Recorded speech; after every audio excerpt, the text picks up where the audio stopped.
Share. There we go. Three, two, and one. Well, Mayor Zacher, welcome back to Mayor's Monday, WSAU, WSAU.com. Uh, do you deserve a vacation right now? Uh, I'm good. Like I know my wife and the family, we have some stuff planned. Okay. I think for me, the big thing is just making sure like sleep is super important. So there's a lot hmm of big things going on, and it can go kind of all day and all night, like a continuous thing. So I have to make sure I get my sleep and just kind of hmm keep moving forward and doing the best I can to meet everybody's needs. Exactly. Exactly. Because as we just talked a little bit before we started recording here, uh, data centers have taken over your life. They've taken over the life of a lot of people in the community. It's almost to the point where I'm getting sick of talking about them. So I can only imagine what it's like for you these days as you're trying to navigate this potential, because we continue to emphasize that everything is preliminary and potential right now, agreement with PNK Group. So give us just kind of the elevator pitch right now as to where we are with this potential deal. Well, first, I just want to, acknowledge our community for everyone who supports this or is on the fence or is against it. I just appreciate everybody coming out and being a part of the government, being a part of the process. It helps them hopefully understand that we in the government are just individual people that are doing a job that they elected us to do, and then we hire people to fill these roles. They are human beings. They have families. They have everything else in town or nearby communities. Like again, we've talked about it. Social media at some point in time, I think, is going to be a great tool for communication and connecting. But it can also, there's a dark side to it, and it can really hurt people and be offensive. But assuming that's, when people put stuff out there, that's kind of their goal is to hurt people. So you just, as an elected person, you got to suck that up and take it on the chin. But at the same time, where we stand right now, the community came together, planning commission, kind of a symbolic vote to direct staff to um, put together the verbiage for a moratorium so that we can continue the discussion about talking about bolstering our ordinance. We created an ordinance in like December is when we met with the company originally, and we kind of understood that they were looking to possibly purchase the land. So January, February, March was when we jumped and got an ordinance in place and created the conditional use permit. Thank goodness that we did that, because if we didn't do it, we wouldn't have any ability to regulate them. There's some talk right now, like my understanding has always been that you can't zone out or any industry, any specific businesses with Act 67. But then I come to, there's ways that we could talk about, like if you're building cold storage facilities that are very similar to, data facilities, you can't zone out one without zoning out the other, like because they're very similar in makeup and Mhm. what they're actually doing.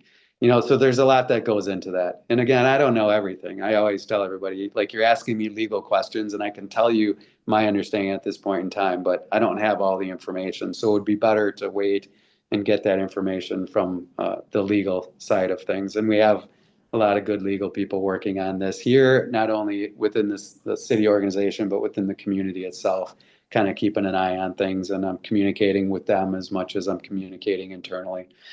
So we're working on that right now. In the meantime, we've slowed everything down like the community asked me to do. It's months later, and Mhm. still kind of trying to figure out our way forward to make sure that we are not discriminating against industry or a company. We got an application. We have to process that accordingly. We don't want the city getting sued if at all possible. So we have to figure out the best way forward, and make sure that everybody, is I don't want to say on the same page, but we get as close to the best scenario as possible. Mhm.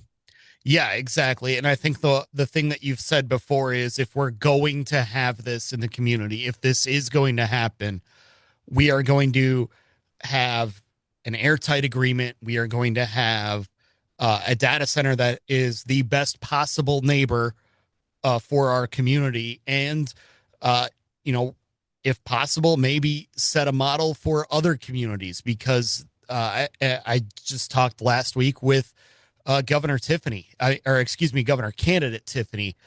He said, look, we're going to need them.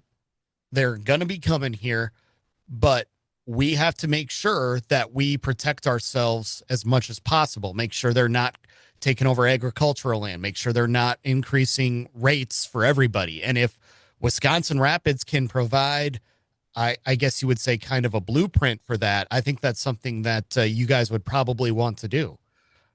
Again, if we don't have an alternative, you know, yeah, if we don't have an alternative, we want to make sure that we set up ourselves for success, which is, having as much regulation in the conditional use permit as well as being able to set up a community benefits agreement that goes above and beyond that, to set that in place. I am learning more and more that everything comes down to, what we thought was going to be the best ordinance, is what it is right now because they submitted their application.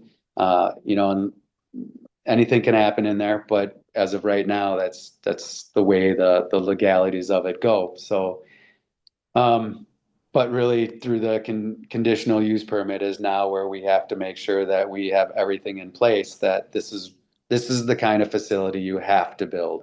And again, if we do that, that's what we have to make them build, and then they have to follow the rules that are in there in order to follow that. Don't think it's easy. Like government we always are going to struggle with that, but that's our job, is to make sure that even inside that conditional use permit, we put in place, how are we regulating this? In my mind, they have to agree to their own conditions of, if you don't do this, this is the consequence of it. We're going to shut down the water. We're going to shut down and they have to agree to it ahead of time. Otherwise, we can't sign the agreement. So. So, as far as the discussions then between you and PNK, I understand you've put the lawyers between you for a reason. Yep. But where do things stand right now? I mean, are we going to be having much different conversation in 6 months? Are we going to be having a much different conversation in 3 months, or is it just the pace at which the lawyers can meet? Yeah, I think it comes down to that. It comes down to getting them to the planning commission, because at some point in time, because of the statutes, we have to bring them to the planning commission so that they can decide what direction they're going, and then ultimately it goes to the council to uphold what they decide or go in a different direction. So that's all has to be out there still, and that has not been set as of yet, so I don't have an answer to when the conversation will continue forward. In the meantime, they've been submitting, development plans so that the community can actually know what it is that we'd be voting on and talking about, at that planning commission meeting. But outside of that, like I said, we've kept that distance with the lawyers so that we can try to make sure we're not being accused of things that we were never doing. But again, because they can take things and take something here that happened over here and connect that to something that happened over here and twist it around and create a new narrative.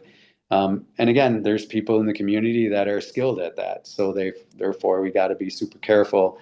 And at the same time, we got to do our jobs. I mean, I told them all because I've been doing mayor meetings, chat with the mayors for the last 6 weeks. Yep. And keep in mind, those are things that I set up so that I put myself in front of the community, mostly naysayers, some people that were in support, but they don't speak up because, they're kind of don't want a target on their back, at the same Sure. time. So, those were the times that I was there and letting them know, like, we're doing our job to the best of our ability, and I'm giving you as much information as I can.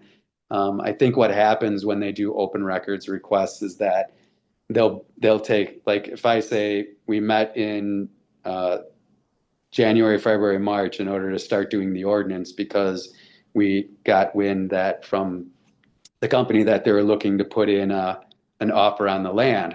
And we said we need to at least look at the ordinance and create an ordinance because we didn't even have an ordinance for this type of a data center, and then the conditional use permit. But then Open Records comes out and it says that there was a meeting in December with this person at this Hmm. time. Well, that's fair enough, but that is the meeting that I was talking about. I just didn't tell you specifically who it was with and how, what time it was at or what that stuff was for. But in the end, I told you about the meeting. I've been telling you every week for the last 6 weeks, every Wednesday. So that little stuff that comes out and they try to connect one thing to another. Another thing they tried to, is that Eric Adams was part of their group that came Hmm. with us to the meeting when I told them, we told them as a city, we are distancing ourselves from you. So we're not going to be meeting again. We're not going to be doing any, like public meetings with you about this Hmm. is what the plan is and this is what the city's going to do. Like you're separate, you're on your own. We're putting a lawyer in between us and you. And Hmm. according to our ordinance, you guys, like they are our representative, but because it's part of a development project, the ordinance says that you guys have to pay us back for their services so that we don't have to put that on the taxpayers. And then the third thing we said was we are going to require a community benefits agreement. And do you guys agree? And in writing, they agreed to that.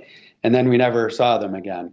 But I never told the community necessarily that I met with this guy named Eric Adams, because in the end, my understanding from them is like it's not for me as a mayor, as a representative of Wisconsin Rapids, to be talking poorly about any development company or any person that's involved in those companies. So I'd much rather the leader of the opposition badmouth a person that's a part of this development than for me to do it because I think that's just bad for the community. Right. So I think in the end, they did their job well. They asked for open records, they got this information, and they were able to bring it out and let the chips fall where they may in terms of who the development company is asking to represent them with the public. That's got to be their decision and their Hmm. consequences.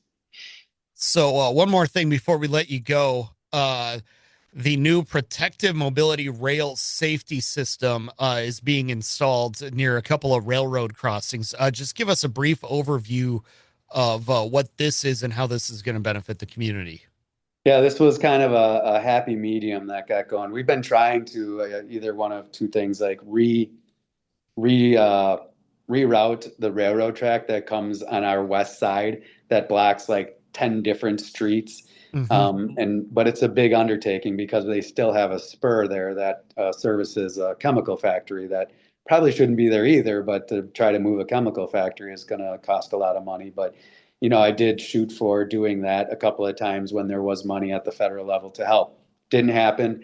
But this predictive mobility thing is sensors at the railroad tracks, and it'll come with an app.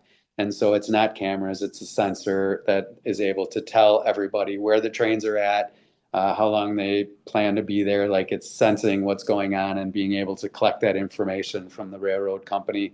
And that way, our emergency services, for sure, number one, EMS and fire, can redirect immediately because they know where the trains are at and what roads are open and closed. But it also will be available to all residents and give them updates like, Grand Avenue's closed right now, so they can go, around to a different avenue.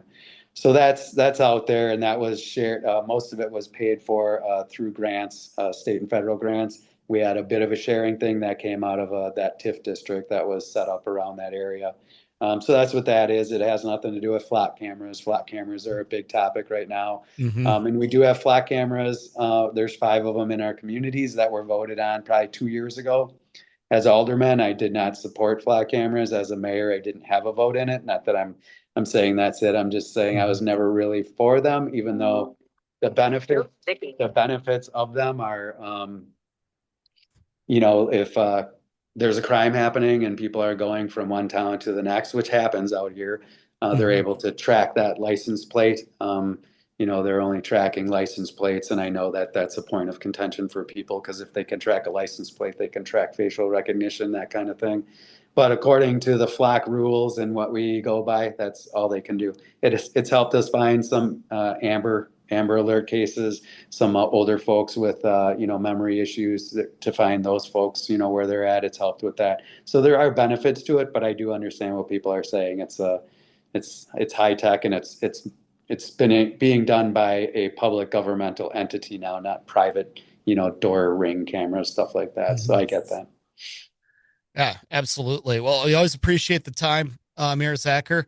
We'll look forward to chatting again next month. Yeah. Thank you, Michael. Appreciate all the work you do.